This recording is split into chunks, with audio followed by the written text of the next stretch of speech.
میں آپ کو خود اپنا تجربہ بتاتا ہوں کہ سن 1978 میں، یعنی آج سے تقریباً 38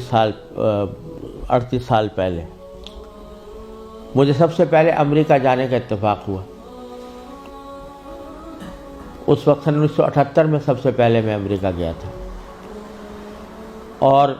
ایک مسلمان تنظیم کی دعوت پر گیا تھا۔ مسلمان تنظیم کا اس وقت بہت سی مسلمان تنظیموں کا ایک وفاق تھا جس نے ہمیں دعوت دی تھی۔ تو جب میں اس تنظیم میں پہنچا اور اس کا سالانہ کنونشن تھا، اس میں حاضری ہوئی، تو سب سے پہلے تو میں یہ دیکھ کر حیران رہ گیا کہ جب شام کو دعوت کا اہتمام کیا گیا تو اس میں کہیں دور دور حاضرین کے اندر اسلام اور دین کا کوئی شائبہ نظر نہیں آتا تھا۔ خواتین اور نوجوان لڑکیاں وہ مردوں کے ساتھ اور نیم برہنہ لباس میں بیٹھی ہوئی تھی، اور پھر اعلان یہ کیا گیا کہ اگر کسی کو حلال کو کھانا کھانا ہو تو مچھلی استعمال کریں، جس کا مطلب یہ تھا کہ کھانے میں حلال کا بھی کوئی فکر نہیں تھی۔ وہاں بیٹھنا مشکل ہو گیا، ہم لوگ کہیں الگ چلے گئے۔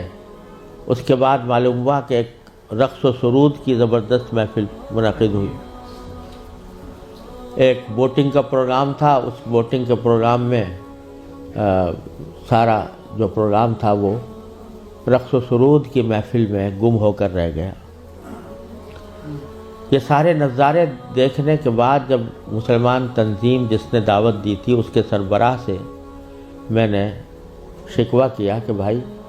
آپ انہیں یہ مسلمان تنظیم ہے اور اس میں کہیں دور دور بھی کوئی شائبہ دین کا نظر نہیں آتا، تو آپ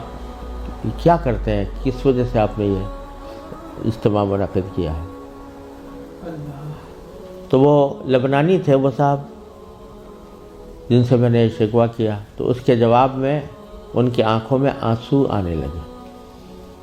اور کہنے لگے مولانا آپ صحیح کہتے ہیں، لیکن یہ وہ قوم ہے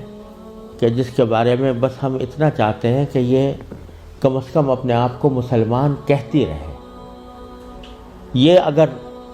ہم یہ سمجھتے ہیں کہ اگر یہ صرف اپنے آپ کو مسلمان کہتی رہے تو یہ بھی ہماری کامیابی ہے، ورنہ اس کو اسلام سے کوئی تعلق رہا نہیں۔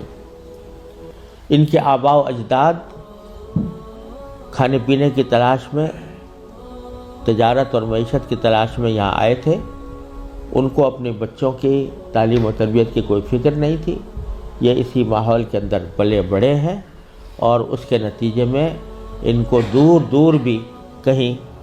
ان کے اندر کوئی شائبہ دین کا نظر نہیں آتا۔ ہمارا کام صرف یہ ہے کہ ان کو اس بات پر جمع کر لیں کہ بھئی تم مسلمان ہو، اپنے آپ کو مسلمان کہتے رہو، ورنہ اسلام کی کوئی چیز ان کے اندر باقی نہیں رہی۔ یہ منظر میں نے سن 1978 میں اپنی آنکھوں سے دیکھا، اور یہ عبرت ہوئی کہ اگر مسلمانوں نے اپنے بچوں کو، اپنی نسلوں کو صحیح تعلیم و تربیت دینے کی طرف توجہ نہ دی تو اللہ بچائے یہ اس بات کی کا اندیشہ ہے کہ اللہ بچائے جو آنے والی نسلیں ہیں وہ اللہ بچائے مرتد نہ ہو جائیں، اور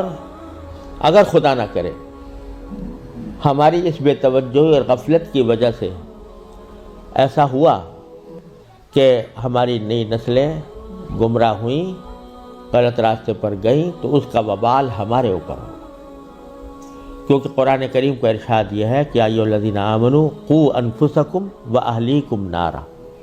جہنم سے بچانا صرف انسان کے لیے اپنا فرض نہیں ہے کہ وہ خود اپنے آپ کو بچائے،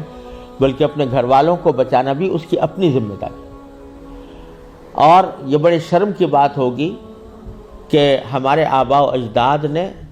ہمیں اللہ تعالیٰ کے فضل و کرم سے ایمان اور اسلام کی دولت ورثے میں عطا فرمائی،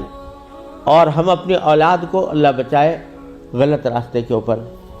ڈالنے کے ذمہ دار بنے۔ اس سے زیادہ شرم کی، اس سے زیادہ